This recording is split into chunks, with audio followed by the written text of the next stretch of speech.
So you first competed here in Rotterdam way back in 1999 as a 17-year-old qualifier. Could you ever have imagined back then that you'd be back 19 years later playing at this level? No, I don't think so. I would have probably hoped so, but at the time I was more concerned of trying to make a breakthrough onto the tour. I wasn't top 100 yet.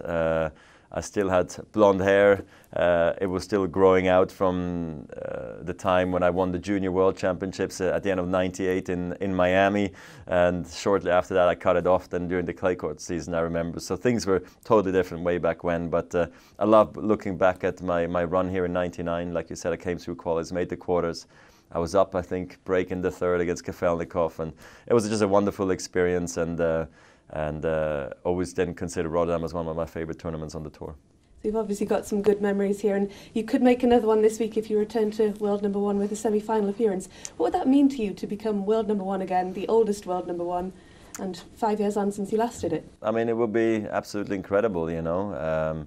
Can't believe I'm this close, but #1 has never been simple, never been easy to get there. So I know it's going to be a lot of hard work for me this week, mentally, just to cope with everything.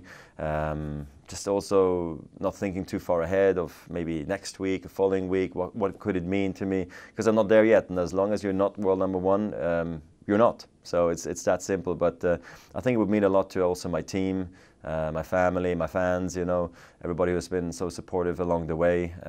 Anyway, my comeback since 16 has been so incredible that we're already happy as is. But I thought I'd give it a go and see if I can get to world #1 this week. You touched on it briefly there, the mental aspect of your game. So you arrive here after winning a 20th Grand Slam in Australia. How do you bring yourself back down to earth and start over again?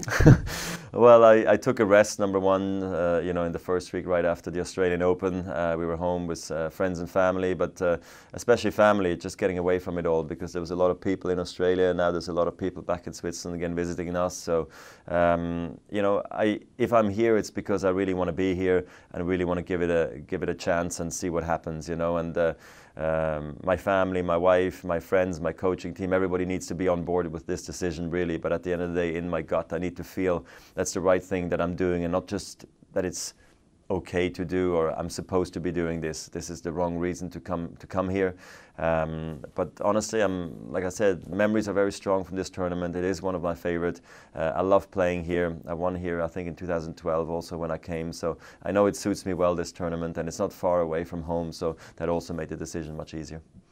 And it's one of the biggest indoor events on the ATP World Tour calendar. In terms of playing indoors, what are the specific challenges? How do you adapt your game to being indoors? You got to be sharp. I think you got to be explosive. You got to be quick in your decision making.